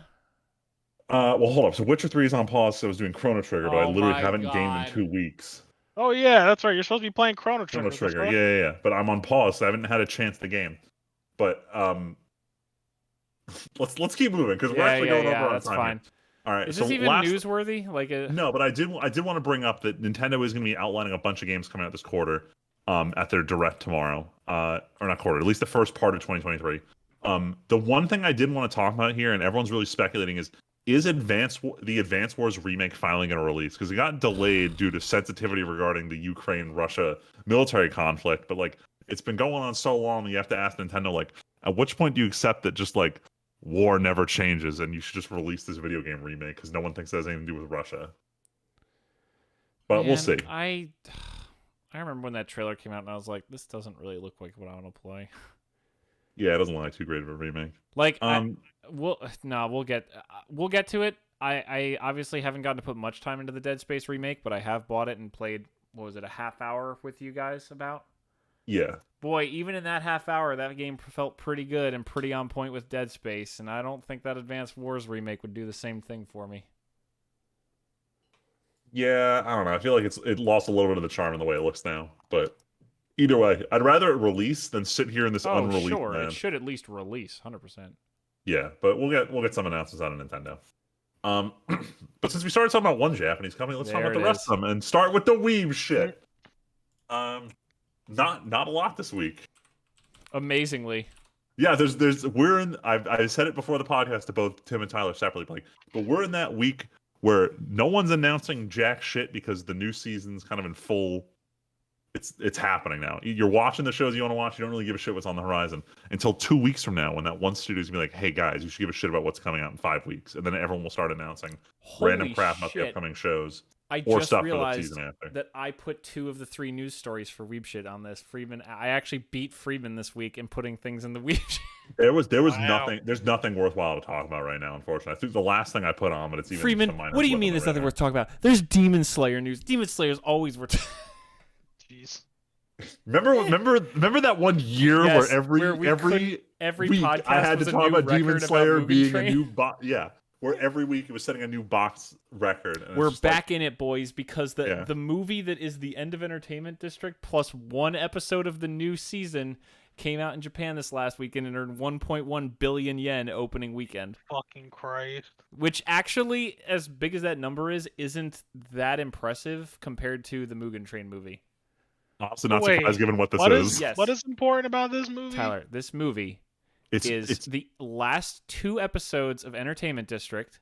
Okay. And the 1 hour special, I believe, that is supposed to be the opening of the new season. It's literally just a season gap bridger before the actual season comes out next season. And this hour-long episode will air as the first episode of the season when it starts on TV. So this is just an advanced theatrical screening of the first episode. Okay. And I know for a fact we're going to go to see this because as soon as I told Val that it broke the record, she said, "When's it coming out here? I need new content." Nah, I'm just going to watch it on TV, to be perfectly honest. Same. How many openings of the arc have something that's TV worthy or movie worthy? You're not wrong, but at the same time, don't say because it's Demon Slayer. No. I could go rewatch the End of Entertainment District on a giant movie screen, and that's kind of tempting. Why don't we just rent out a theater and just do that? You can't rent a theater and put on whatever you want. Yeah, you can. You can only. I thought you could only AMC, watch you the can things only that watch they have whatever available. they have in their catalog. Yeah. Really? Oh, I thought we could just watch. No, I kept looking at it all over COVID when we were all trying to find things to do. I was like, "Yo, let's rent a theater. It's not that expensive." Oh, that's ass. And then it's like, yeah, no. They don't let you do whatever. It's not like an HDMI cord comes out of the ceiling and you plug in whatever you want. They are like, "Hey, here's a couple movies on a catalog that we're not playing at ours, but you can rent a theater and watch this movie." That's ass. Yes, agreed. They would earn big. Could you imagine how much money AMC would make if they had a movie theater in the Garden State? Like, there's 16 theaters in there. There's no way they need all of those to be playing a movie all the time. Listen, just open one up for rental by the hour. Instead of doing this whole like pay by the seat shit, you could instead. We didn't even talk about that. I didn't you want to talk about it? Talking about. Okay, we're gonna interrupt the Weeb shit. AMC announced, Friedman, that they... I know the story already. But I thought you said you didn't hear about this. No, I'm saying I didn't think it was worth talking about because it essentially just amounts to discounts for seats, not necessarily a price hike. No way, they're gonna turn it into price gouging on the seats in the middle. Yeah, dude, those hold on. Let me say. Middle rows, bro, those shit's gonna spike. I swear. AMC announced that they are going to do gradient pricing, basically, across the seating in a movie theater. And everyone moaned because for every 10% of seats that will be cheaper than they are now, 70% of seats will be more expensive. Yeah. Can't think this is anything else. Guarantee my other friends were bringing this up. They're just trying to get motherfuckers to sit in those front two rows. From what I've seen, it's AMC has declining viewership, and this is from what I saw. Their initial announcement was that they wanted to give you a shitty seat option, so it's cheaper. So like teenagers will come to the movies more likely, because right now like the average person just priced out of the movie theater. Teenagers will go to the movies if you market the stubs better. You know they have the $25 a month plan where for $1 you can go to the theater. Yeah, but teenagers can't decide to do these subscription services. Parents have to decide for them. But not even that. If a movie just costs $12, a kid can go to it. It's not even that, though, Friedman. You get only marginal discounts on the food. Kids aren't going to give a shit about going to the theater if they can't get cheap food. Yeah, true. If you said it was $5 for a kid to get into a movie and $7 for food, kid would be like, "Mom, subscribe me. I'll go to the movie every day." I'll tell you this. I'll leave the house and leave you to your sanity. If they did what Harkins did in Arizona, this is how you get kids in the fucking movies. There's the refillable cup for $4, the shirt for $20, right? The shirt gets you a free medium popcorn every time you go to the movies. What? Bro, if you want to upgrade it, it's $1. If you want to get to a large, $1, my guy. What year was this? This was 2015, 2016. I was going to say, Tyler's going to be like, "Oh, fuck. It's been it was a while ago. I don't know if they still do. No. What's the name when of the I was theater? there last, they were doing it. Yeah. What's the Because I got a cup. What? Harkins? Harkins. Harkins. Yeah, maybe we have to fact check that because it's been a hot minute, but... Harkins Movie Theater. Is it just one theater? No, it was a chain. Harkins Theaters. Okay. Ooh, upcoming events. They're doing the original Top Gun as Tuesday Night Classics. We could have ditched this podcast and flown to Arizona. Bro. Let's see. Gift cards in store. Discount. Loyalty cup and popcorn perks. Here we go. Yeah, buddy. So there's a voucher for popcorn perk. Okay, Tyler, the loyalty cup voucher is $7.75. Yeah, that's fine. Send a digital voucher Enjoy it's not even free. It's $2 refills. If Oh you yeah, no, bring I your didn't mean. movies, All right, so your cup. it's. But you figure. All right, so No, like it's the still size. Tyler. After 2 movie trips, you've paid it off. That's what I'm saying. No, you're Like, not wrong. I'm not trying to disagree with you on that. yeah, the shit is good. Shit is good. I don't know about the popcorn if they do the popcorn thing anymore. Tyler, I'm gonna buy you a bag of their popcorn and a bottle of their butter that they sell online. Christ, no. They sell the popcorn butter online. All right. I hate it. To whoa, loop this whoa! topic, Wait a minute. Hold on. To loop this back in, Tim, are you going to pay premium for the good seats at the Demon Slayer showing? I mean, if I'm gonna go, it's worth seeing in the premium seats. I mean, There you go. That's the business know, model. Like, you know what? I saw a lot of comments on Reddit that were about how all you need to do is wait a month after the movie's out and all the seatings are empty and just buy the cheapest seats and then walk to the middle seats. Damn. But like now are they gonna is AMC gonna put a little spike trap on every seat that only retracts if you scan your ticket to show you're in the right seat? Let's get real dystopian. The ticket is purchased for them at the beginning. Well, oh my god. All right. Oh, this was funny. I heard this on one of my other podcasts. I don't know if you guys heard about this. So there was an interview with the creator of Cowboy Bebop recently. Oh. And he basically ripped into the Netflix show and said he could only stomach one scene of it before he was like, nah, I'm out. Ooh. Damn. Ooh. Shit. Let me pull up. Let me see if I can pull up their news article that they had shown. Cause man, I heard that and I was like, this is the funniest thing. Wait, hold on. All right. So the popcorn perks isn't the shirt. Oh my god. But it's still worth it though. It's $30 every time you go for the whole year, Tim. Mm-hmm. One free medium popcorn each time you go. That's pretty solid. Right? Like you get that kid a fucking loyalty cup and the popcorn perks. Oh yeah, bro. no, totally. But AMC doesn't have to do that yet because they're not threatened at the top, and they're like, we need more money. I hate AMC. I just hate AMC. Yes, I'm sad that they are the only chain around here. Like there is no other chain around here really. Pretty much monopoly. In the Northeast. All right, here's the full.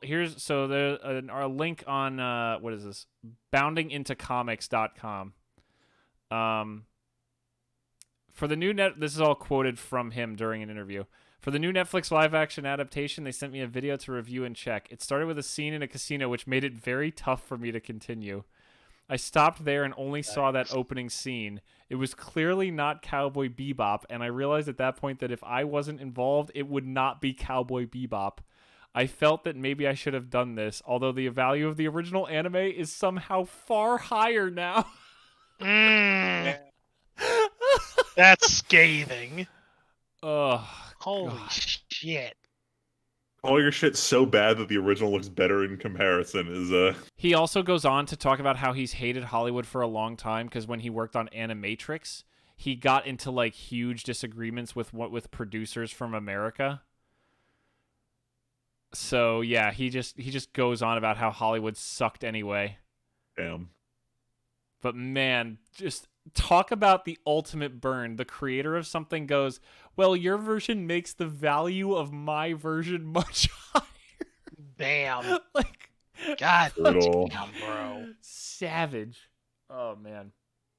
You hate to see it. But yeah, just one final death move, one final death knell for the Netflix live action, because really there was nothing else that was, there was nothing. This has been so gone and canceled ever since a week after it came out. Oh yeah, also as part of that Netflix password sharing thing, I think they were also talking about how they've never canceled a successful show before, which is hilarious because everyone knows they cancel shows at like the drop of a hat. Yeah, what the hell? They like only keep shows going based on amount of new subscribers who subscribe during like its opening whatever, and it's just hilarious how Netflix just cancels everything. Oh, it's because their metric of a successful show is it increases its viewership. That's what I mean. It increased viewer count. Like Wednesday got a renewal for season 2 because people were like, "Ooh, Addams Family." Yeah. No, it's more. I feel like it's more the memes than anything. It's all the memes, man. We're all powered by the Really memes. is all about the memes. And but speaking of killing New a Metal long Gear. time, killing a long time meme, this old anime I know me and Tyler have watched, Monster, is now available to stream in its entirety on Netflix. This is a first for the franchise. If you've never been able to stream it anywhere legally before. Way back in the day, I had to find recordings of it was when Sci-Fi used to have Anna Mondays because they aired the dub in its entirety, and it was like the Whoa. easiest way to get access to this back in like 2009, Oh yeah, 2010. that's right. That's So how like, I watched it. so I watched a dub because it was just impossible to find it subbed anywhere. And now it's legally now you can legally watch only the subtitled version on Netflix. That's actually really fucking funny. You know what seems so shocking to me? I'm gonna branch off topic wise again. What? We live in this world where all these streaming companies are looking for anything to stream that is just theirs. And there are so many old shows, video games, movies, anything that I feel like, how do you, like, GOG feels like it had this niche in gaming for such a long time where no one gave a shit about old games, and now they are the place to go buy old games. Like, why? Like, if you Netflix couldn't have had to pay much to get this. It's not possible. You really don't know. Japanese companies are very strict their IPs for no fucking reason. There's a I'm reason aware of that, but Funimation didn't have this. I'm aware that Japanese companies love to live as if they're both in 3023 and 1023 at the same time. But just in general, it's astounding to me, like, how much it feels like so much lost content because of just I hate copyright shit. Like, it's like, man, Yeah, if only this wasn't such a nightmare. Hold on, I need to confirm this detail before I make this bold claim. But I remember there was a brief period of time where the only way to see the dub for Monster was you had to catch it on TV because while they had dubbed the whole show, they did not release all of it on DVD at the time. Oh my god. Now I can see DVDs now for sale, and they went up for sale years after the dub aired. So this show, the wow, show that's in some particular real has Japanese shit. That's not, you're not wrong. past of being released, but yeah, I get it. There's a lot of shows they could be licensing out that just, these companies aren't even looking at. What would you throw say? them in the Disney vault. I'm throwing one more thing under the Weeb shit because I just remember that we've been seeing headlines about this on our anime, Friedman. Yeah, so I'm taking these with a grain of salt, though. So supposedly, in Japan, the Blu-ray sales of Volume 1 of Chainsaw Man are almost cataclysmically low. Quick reminder: in Japan, a Blu-ray has 2 episodes on it. What? Yeah, but yeah. Freeman, that metric doesn't work as well when, like, Demon Slayer Blu-ray first shot was like 40,000 sold in a week, and this was apparently like 1,500 sold of Chainsaw in a week. Yeah, but I'm gonna play the demographics argument. This is arguably a Gen Z anime, and you look at what they do. Not Japanese anime. This is made to be like a Quentin Tarantino movie. This is not like other anime. No, you're not getting what I'm saying. Like the core audience of this, like the kids who are reading Shonen Jump that like the big titles are pandering to, are Gen Z kids, and they live in the streaming era. Physical media is not a thing for them. Oh, whereas with Demon Slayer, Demon Slayer is the chief export of Japan. Every elderly person has seen it. The demographics that like Demon Slayer are more inclined to buy physical media. Can I just say that doesn't get less funny every time you say it, Freeman, to think that Demon Slayer makes up a percentage of Japan's GDP in a given year? Oh, it was a majority of it one year. That's fucking crazy. I will continue using this joke for as long as I can because I will never stop laughing. No, you're not wrong. It's just scary to think that MAPPA needed this to literally make money on Blu-ray sales to get more. Because all I hear, like, is from, like, Gigok Mother's Basement. It's like, man, Chainsaw Man was about to get really fucking good as soon as we got through that first 10 episodes. This last few were getting into the really good stuff. And now it's like, I really just hope MAPPA can make more of this instead of 20,000 other shows. So the problem is we're all speculating without knowing the full details. We don't know what they're getting on the streaming rights for this either. But given that Chainsaw Man is a Shonen Jump owned franchise, and they are not as bad as, what is it, like Weekly Shonen Magazine, the one that does Attack on Titan. They're not known for shitty production committees as much as some of their competitors. So I'm hoping Mappa gets compensated, and it's not all tied to Blu-ray sales, because they weren't looking very good. This was monstrously huge on Crunchyroll. Like, if there was a show last season that killed Crunchyroll servers, it must have been Chainsaw Man, at least for that first episode, right? I wish they would put out the numbers. Anything? Can we get information, please? Ever? Like I don't like. Can we just get the view count on the episode? That would be enough. God, so dumb. The only metric is the comments, the number of comments on an episode on Crunchyroll. Oh, and half of them are just spam anyway. Exactly. All right. Anyway, that's it for the Weeb shit. So let's talk about an anime. Oh no, we need some context into why someone. I know that's why anime. We're waiting for the man who watched anime. Do I have? Oh, I'm saying. Oh, yeah. You can give the story, or we can give the story. What do you want? No. Tyler's got to do it. Oh, I am caught up on Kaguya-sama Love is War. Yeah. But why are you caught up on Kaguya-sama Love is War? I'm catching up on it so I can watch the movie with these losers. Woo! Oh yeah, next week. Yeah, week from today actually. A week from tomorrow. We're going. Tomorrow? Oh yeah, tomorrow's Wednesday. That's Us right. And Val, we're going to the movies to watch Kaguya-sama. Yeah. The last kiss that never ends. Or sorry, first kiss that never ends. Again, I don't need to see spoiler. I don't need to see the movie. I've seen enough. I am satisfied. Tyler, can I just say what amazing timing that is, considering today you finished it and sent that meme just in time for the podcast? Oh well, I'll give credit to Freeman that he sent that. Red sent the meme. You literally said, "I don't need to see this movie. I've already seen it." Yeah, exactly. I said that, and then said that, and he made the meme. But the fact that you said it was so funny. All I'm saying is I read your text, and immediately I could picture the JoJo scene in my head. I was like, "Oh boy, you just said it." Yeah. Anyway, listeners who don't know, this Kaguya movie is the biggest fucking joke I've ever seen. They put this shit in theaters for 2 days. 2 days. One of them being Valentine's Day. What kind of sick joke is this? Nah, this is 10 out of 10. You couldn't have done this better. This is so good. Marker's like, what day do we know that the lonely weaves will be free to watch this romance anime? Oh, I know, Valentine's Day. Damn, it is kind of knife. Let's twist the knife in him. Let's do it. Nah, I think it's funny as fuck.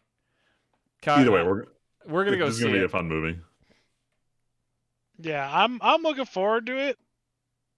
I am hoping that it's funny though, because like I think I told you guys like yeah, the last like arc, I was like, eh. So Freeman, I was tempted to message this when he said that this morning. Can you confirm, Freeman, if I was saying something similar when we were watching Kaguya live with Val? Because I feel like everyone was complaining about how long this festival arc was dragging on. Okay, it's like, when the fuck is this going to happen? Because I didn't want to jump the gun and say, oh, I said that without evidence and backup. But I feel like I was feeling the same thing you are talking. I think, Freeman, we even talked about on the podcast. This season was less funny.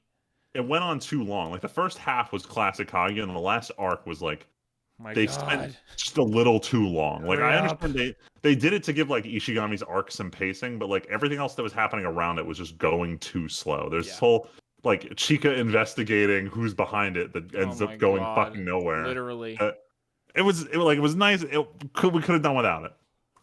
But I do want to rain on everyone's parade here and say that part of why they're doing the next Kaguya arc as a movie is that it's a shorter, serious arc before the closing arc, which is just full on comedy.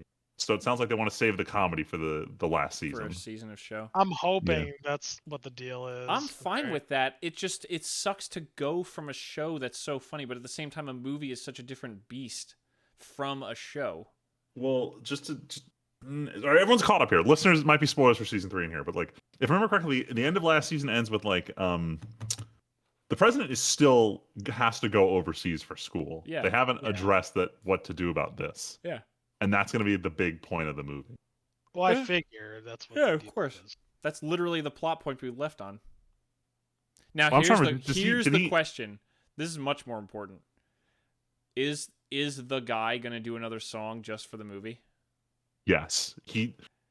Well, Are you saying that for real, or do you think? We can look this up, but I think he's like the face of the franchise. I in know terms he of is. That's music. because you talked about this. How this guy doesn't do anything for anime music except Kaguya-sama. All he writes is like songs about sex, and then they recruited him for Kaguya Love is War as a joke. But now he's getting so much success doing these openings that he's just still doing them. I mean, like, wouldn't you though? What's it called? Oh, I Accidental would success? too. Suffering from success. Suffering from success. Yep, he did. He did the movie opening. Oh, Incredible. That's gonna be worth the price of admission alone. It won't. It might not even be as good. The last opening wasn't as good, but it's gonna be worth it for a spicy, new, jazzy sounding love song. The song is called "Love Is Show." Whatever that means. Definitely made just for this movie. Love is showing the movie animation budget. Oh man. But it's good that you're excited to see it, Tyler. I'm glad you caught up in time. We were all hoping you would. Oh hell yeah! I mean, I was being a degenerate and like been watching it at work. Like, I was gonna say you messaged us this morning while I was driving to work, and I'm like, Tyler is actively finishing this show at work right now. Yeah, I was like, what's Tyler doing off in the middle of the day? Bro, I don't give a fuck, man. My justification, and I can watch Kaguya-sama. Oh please, Kaguya-sama on my ultra widescreen monitor at work is this. I am currently sitting at 20 tickets closed. It's Tuesday already. The person below me, or was it the other person who's higher than me, is 32, and he just dumped those tickets because we had we had a meeting today, and he just was like, I'm just gonna close these tickets without anybody knowing, right? And the person under me, right, third place, is coming in at 11, so I don't want to hear shit from nobody. That's okay, Tyler. I take my breaks on Wednesdays to watch Eminence and Shadow because that's emergency important anime news. Yeah, and guess what? I also watched Vinland Saga today too. Yo, you watched the newest one? Is behind. Freeman, yeah, please. You didn't watch this week's? I saw 4 last night, and then I watched one of Demon King, and then I fell asleep. Man. Oh, I want to talk so bad about yesterday's. It's Tyler. It's pretty good.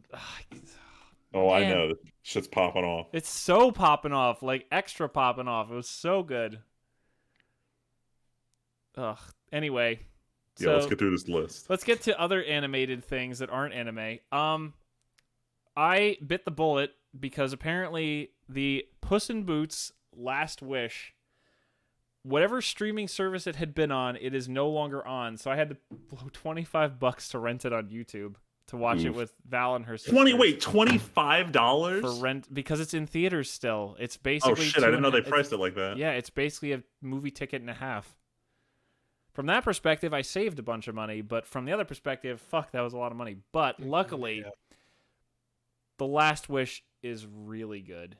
It is the first movie I can unironically say is the first Spider-Man Into the Spider-Verse branded movie.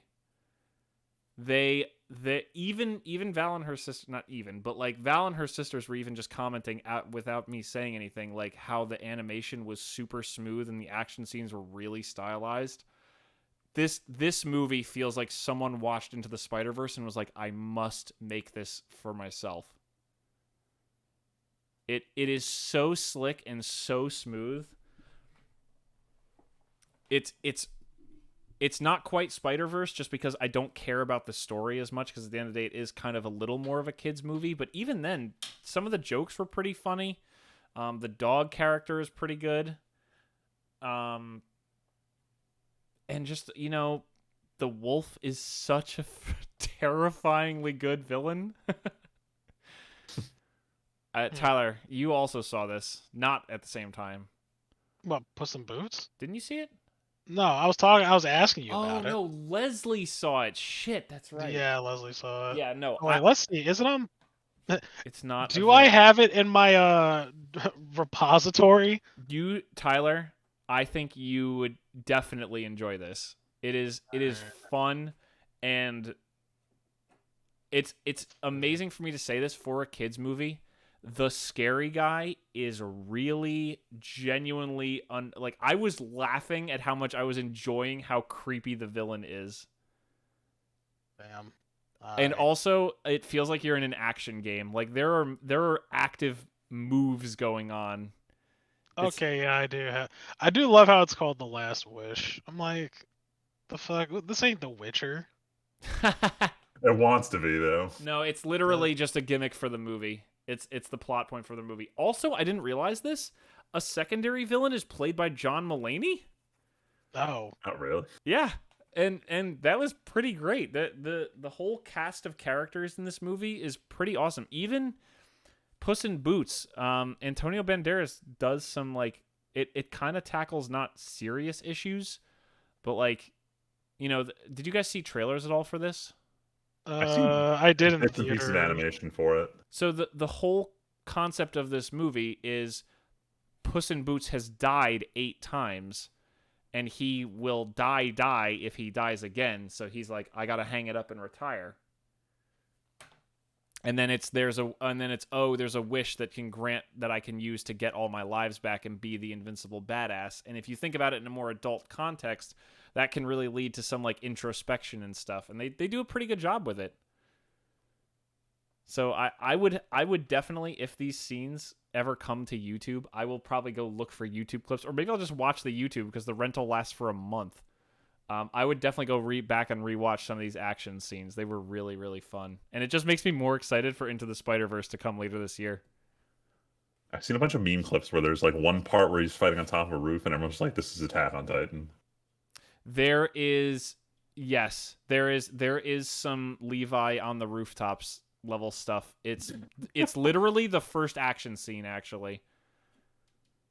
It's really good. It's really fun. Nice. So yeah, I gave it for context on Letterboxd, I gave it 4 stars and a like, which is for me. You can see, Todd. That's a lot. You've seen my ratings. That's quite high for me on Letterboxd. So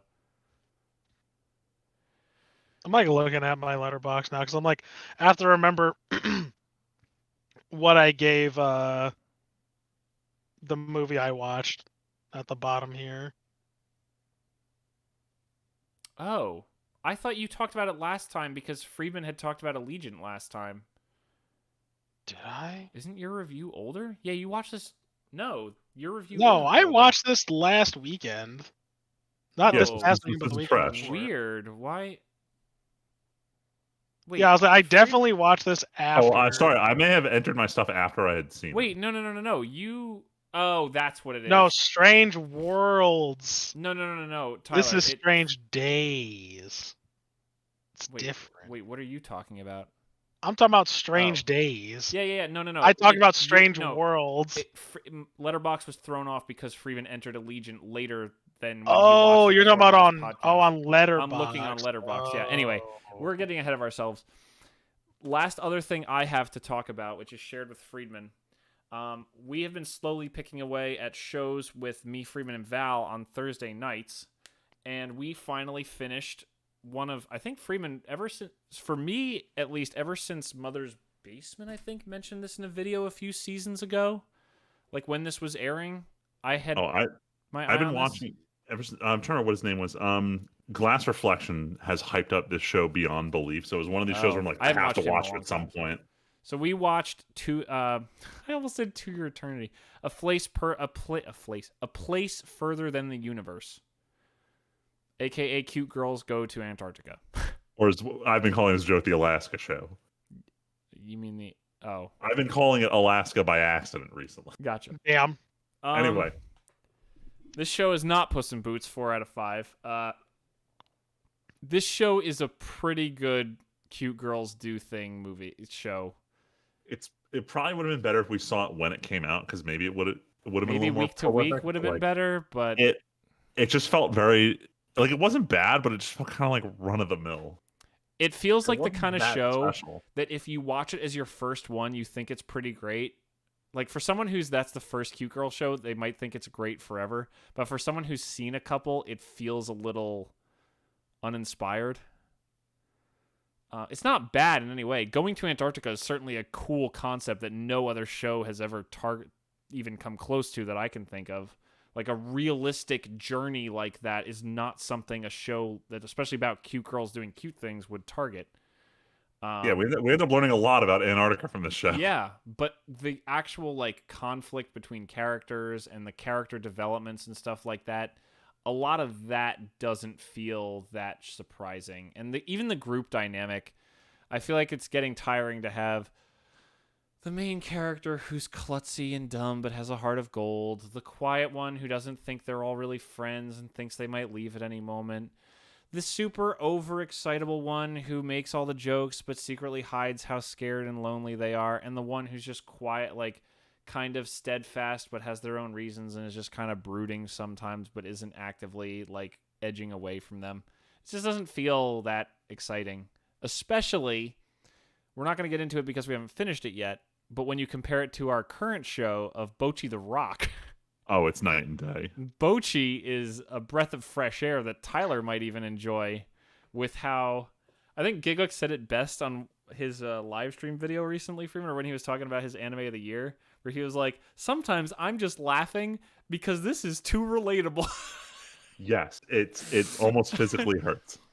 Tyler, the way they animate social anxiety is so good. Is it me? It's Tyler. It's everyone. It is all of us. This is one of these shows where I feel like in episode 1 you'll know if you get it or not. 100%. It's one of those wait, shows. is this as relatable as oh my god, what's that like guy I showed? What anime I showed you guys? Where the guy plays as a children's show TV personality. Oh, he's just constantly depressed or something. What was it? Oh shit! I remember it, but I never watched it. But I remember you talking about it. I heard it got very real after 4 episodes. Yeah. I thought it got less good after a couple of. I was like, weren't you and Leslie watching it or something? Even no, I was mostly watching it. Life Lessons with Uramichi. There you go. No, I didn't keep watching. Like, I don't know why. Honestly, it was just like, eh. Nah, Tyler, this has a relatable character, but it's not about look at how depressing being a millennial is. It's just look at this one really depressed character. Look at this and one otherwise character who I can self-insert into, but watch them try to be better, but they are still relatable as fuck. Oh, hold on. I got an idea. When you were watching Kaguya, at any point did you see Ishigami and think like, damn, that's me. That's me. Yeah. A little bit. Imagine a show where a lot of it. The whole appeal is that kind of concept. Imagine a show where sometimes he will just turn into cyberpsychosis, literally animating cyberpsychosis to represent how insane he feels at a given moment. That's Bocchi. They will literally... Yeah. Tyler, some of the animation. I know I keep saying cyberpsychosis. They will literally draw her as if she's experiencing cyberpsychosis for like 5 seconds to show how freaked out she is, and it's like, wow, please stop representing inner thoughts that accurately. For the kids at home, this is the plot that I got synopsis from Wikipedia. Extremely anxious and socially awkward Hitori Goto. Yeah. Longs to become a rock musician in spite of her struggles, whilst fulfilling her desires to one day make friends. She is even given a chance to do so after she is taken by Nichika Ichi to become a member of the newly formed Kasoku band. Yep. Okay. Yeah, it sounds really shitty when you read the plot synopsis like that, but... When you read it like you don't care, it sounds terrible. I mean, you know. Look, the description of the show is very generic. The appeal of it is just how... I was also going to say, did you hear me talk about Puss in Boots? Who would have ever thought that would have been good? Yeah. Yeah, good stuff can come from surprising source material, like, I guess. I opened up the Puss in Boots movie on... If you go to Puss in Boots original on... So the new Puss in Boots movie, I'm not trying to go back to this, but just for context on good versus, like, description... The average of the new movie is 4.3, and no score is dropping below like a 3.5. Like less than 10% is below a 3. The original Puss in Boots movie, you can't break 4 stars on this. Everyone's peaking at 3 real hard. Like the average it jumped insanely. So from the description, you would never think a second one of those would be good, but Bocchi the Rock so surpasses expectations, Tyler. Okay. Maybe one of these days. After I finish To Your Eternity and oh my god, what's the other one? Made in Abyss. Those important Oh yeah. bangers. Oh god, yeah. Yeah. More other depressing shows. Well, I guess Bocchi's supposed to Freemium be funny, depression. but yeah. Yeah, Bocchi's more about laughing at your depression as opposed to crying about your depression. Yeah. Well, all right. Tyler, why don't you take us to another type of animation? Yeah, one that Tim should be fucking watching. Uh, I don't want to hear this. I know shit. For those at home, I watched all of Star Wars: The Clone Wars. No, sorry, I lied. I watched it with a guide. Michelle and I watched Star Wars: Clone Wars, and she said it was better with a guide. And goddamn, if this ain't a banger out of 10, I don't know what is. It's good. It's good. And you know, I've said this before. If it makes me cry, it's good. Doesn't matter if it's a happy cry or a sad cry. It's good. It's a 10 out of 10. It's a banger. Damn. Yeah, there I said it. Made me Was it cry. one moment or was it several that did it? It was several. There were Oh, several wow. moments. That's good. And I was like, man, I can't do this. Especially, like, this isn't even a spoiler. Really? Like, Order 66 happens. Like, Tim, imagine. So, literally, oh boy. the Cal Kestis. Remember when he's walking, he's like fist bumping all of his clone bros? Yeah. And Order 66 happens? Imagine that happening, like, all the time, like, at the Oh last couple episodes. no. Just imagine. Oh Imagine that, no. like, imagine a whole show where it's just Ahsoka bonding, right? Padawan bonding with their clones, and then they gotta go and kill them, like kill their Stop it. Damn. Jedi, kill I'm their sure it Padawan. hurts. Oh, it hurts. It's fucking awful. It's terrible. Also, Anakin has just always been a psycho, Well, yeah. and it's hilarious. Yeah. Also, I've learned. So this is hot take. Yoda and the Jedi Council are bitch-made motherfuckers, and they're not wise. I don't care what anybody says. Yeah, for someone who almost lives 1,000 years, he is not wise. He's in fact probably an idiot. And yeah, that's a hot take for me, and I don't give a shit. He's an idiot. But that being said, I understand now why they gave Dave Filoni the shows. Hmm. Like, I get it now. He knows how to That being produce them. said, huh? He knows how to produce them. He knows. He just knows. It sounds like it just looks like he knows. Like, this guy's just a fucking nerd. You can tell. Like, he really loves Star Wars, like, a lot. And he, like, I don't know. He goes a little bit deeper with his stories. Like, I feel like this stuff is kind of like what the movies were missing. The newer ones, I mean, right? Like the newer ones feel like it was missing that kind of like spark, and I feel like this was something that I definitely liked. And like I'll tell you what, for a long time, like, because I remember when it came out on Cartoon Network years ago, and I wasn't a fan of the animation, and I was like, I honestly don't see what kind of value I'll get out of this show. Like, how can a show? I was like, how can a show go on for so many seasons that took place in between movies, right? Doesn't make sense to me. Yeah. Um, but now I do, and it's really good.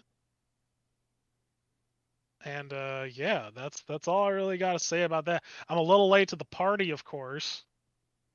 I was also watching it too because I was like, was it because we were fresh off of finishing Andor, and like we were like, oh, Andor is pretty good.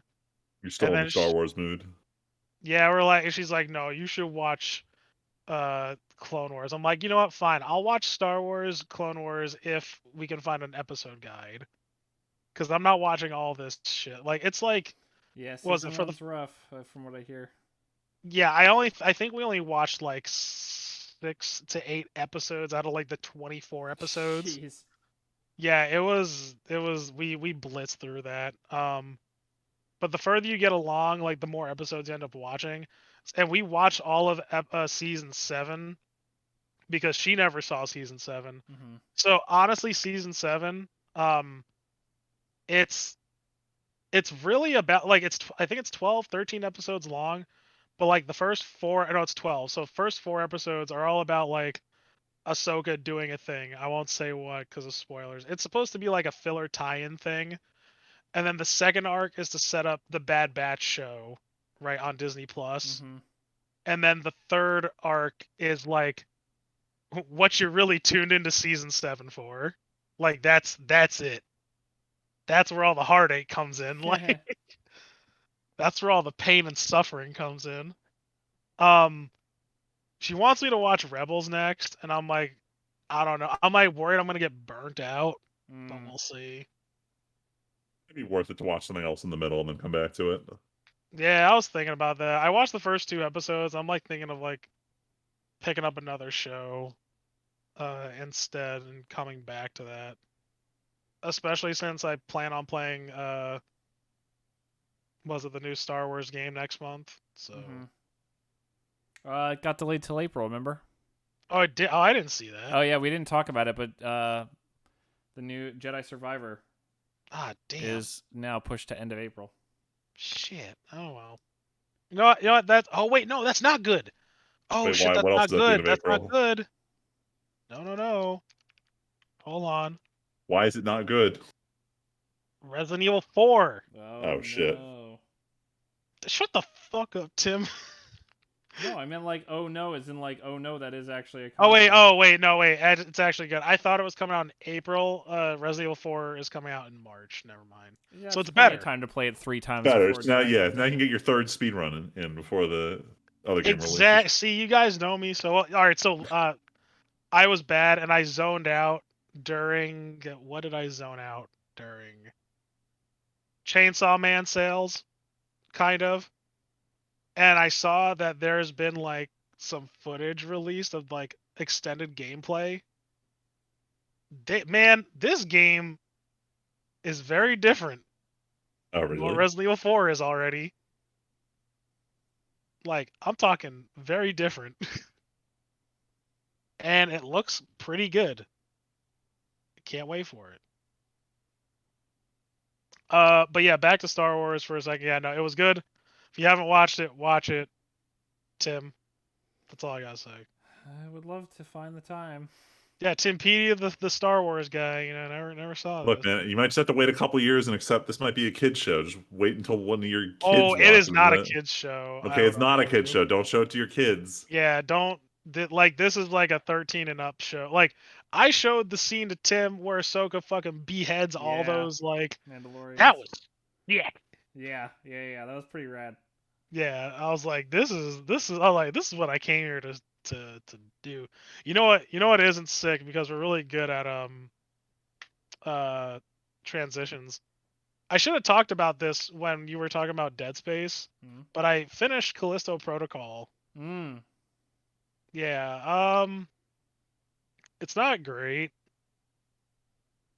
Oh boy. And like I can't, like oh man, like I pause because like I feel bad because the game itself, like the atmosphere is really cool. Like I love the outer space horror, especially like they have like some parts where like some flashbacks where they're in a city and it like looks all cyberpunky and shit. It looks awesome. But man, like the gameplay just falls short. It really does. The enemies are really fucking lame. The combat's lame. It seems like it's just trying to copy Dead Space, like in a bad way. Ugh. Like it was supposed to be like a spiritual successor to it, and it just ended up being like it did nothing to improve what Dead Space was, and in fact, like it's almost like you'd think that this game would have came out first, and then Dead Space would have come out later to improve on it. Like it's not good. If you like Dead Space, I would rather you just go and play the remake of Dead Space instead of this. which is sad because I was looking forward to this game, not like ooh counting down the days, but like I was hoping for it because it looked cool and I wanted another like space horror ish game, and this was it, and then it was not it. How long was the game? Just shy of 10 hours. All right, not bad. Yeah, or maybe a little bit over. It was around 10 hours. I was also like kind of screwing around a bit, so yeah, it was. It was pretty short though. Um, Also the story was really generic too, which was kind of upsetting. It's Damn. yeah, like it was kind of boring. It was like the main character, like he's a smuggler. He crash lands on this planet that he is bringing stuff to, and he gets sent to jail. Um, for like no particular reason. Not even the smuggling bit. He literally just got thrown in prison.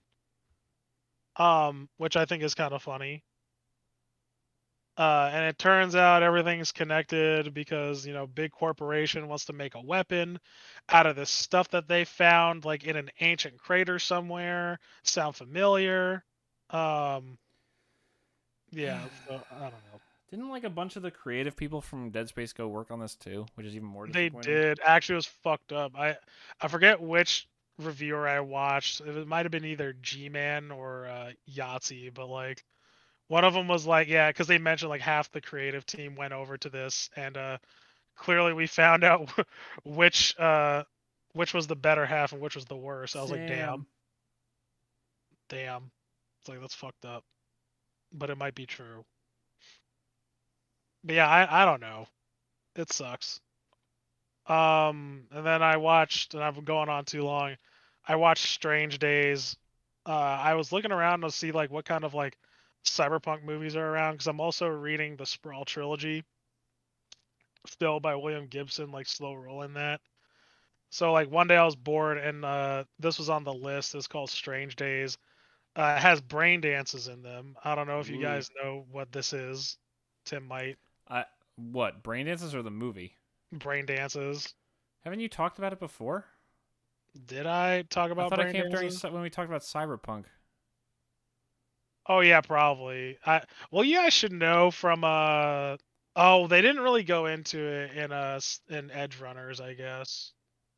No, I that's think they true. show a brain dance, like all the Wait, when they're on porn. the moon, wasn't that a brain dance? Yes, that was a Yeah. brain Yeah, dance, and it's so yeah, was simulated sensations. yeah, it was that. Yeah, so basically, the whole movie's about this guy who is an ex-cop, and he like peddles brain dances, like brain dance smut, basically, and then like brain dances are illegal. I'm calling them brain dances, but like that's not what they're called in the movie. I forget It's what they're it's just called for in the shorthand. You're movie. calling it this. Yeah, but they do call them the things that you play them on decks, and I was like, oh, that's kind of funny, because that's like wordage from William Gibson's thing. It was like I don't know if I'd recommend it, honestly. Like the characters were a little weird, but Voldemort is in it. He Oh plays the shit. main character, and Angela Bassett looking fine. And she plays like a street samurai. And Street yeah, samurai. she plays as a street samurai. She plays as a it's like yeah, she plays yeah, basically that's what she is. She's like a bodyguard of sorts, Interesting. like bodyguard driver. But yeah, it's this is I don't know. It's all right. If And you 95. How was the aesthetic of the movie overall? it's not much. Imagine it's not like Johnny Mnemonic or like Blade Runner or anything like that. Literally imagine like the 90s, but they just have brain dances. Gotcha. So it's not that futuristic. Yeah, it's not future. Imagine if it was a very woke episode of Black Mirror. Hmm. Okay. So I learned this, right? So funny enough, after doing some like research into this movie, um Catherine Bigelow directed this movie when she was still with James Cameron. So James Cameron wrote this movie, like as far as like the screenplay goes, and Catherine Bigelow directed it. And for those of you who don't know who she is, she directed The Hurt Locker and Zero Dark 30. Oh. And boy. went on to do garbage like fucking Detroit. The one movie that I think I walked out of ever in my life. Wow. Yeah, go figure. I really like The Hurt Locker, which is funny. But like, I don't know, like it got into like this really weird like racial commentary like at the end of this movie, like Strange Days. Like there's a huge conspiracy to like cover up these dirty cops, and it turned out that cops were just like racist the entire time. So like, I don't know, I guess it's like pretty current, I guess, but like it was just really like lame. I'm just like, oh, so it what could have been like a cool like semi-noir like cyberpunk like detective thing that was all about brain dances. It was really about like racial commentary. And I'm like, all right, I didn't like this. I liked didn't the sign up for brain this. dance bit, and I liked like some of the stuff, like the concepts and everything, like the world around it was interesting, right? Like, but that bit at the end, I was like, I'm kind of over this.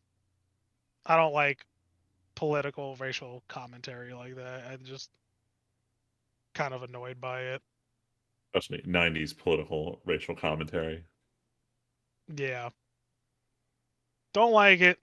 So I gave it a 3 though, just because like, I thought it was a fun, like certain aspects were a fun thing, but I don't think I would ever watch it again, nor would I probably recommend it. Like, if people like the idea of like the brain dance or whatever, or they want to see like where some of this stuff comes from, then like yeah, sure, I'd say give it a shot. But like, I wouldn't look at it past that at all. Gotcha. And that's All it. right, That's then. all I. That's all I did. Went on for too long on that shit. You watched a lot in the last 2 weeks, though. I gotta hand it to you. I did. Yeah, this is mostly your Good stuff. job. Ooh. Oh wait, I forgot. Did I mention this last time? I'm not gonna talk about it all, but I'm playing through all the Resident Evil games. I mean, I told you guys, but I don't Oh think. yeah, I don't think you brought it up during the episode. No. Yeah, I'm on Code Veronica and I'm getting my ass kicked, listeners. So like, pray for me. That's Good it. luck. That's all I got. All I right. think with that we are. See what I say, Freeman? We might have time for the topic, and then we go for an hour and 50. We should It do the topic happened. next time. Next time we should do a topic. Yeah, we'll see. Damn. We Worst always case get scenario, so a into couple these weeks, topics. But anyway, until next time, we are going to call it there. Who knows what will happen in the wonderful wild world of the world. 2 weeks from now. I was going to say, because we talk about like such a breadth of stuff on here. But until next time, my name is Timpedia. I'm Friedman. Only Tyler. And we'll catch you guys next time. Thanks for listening.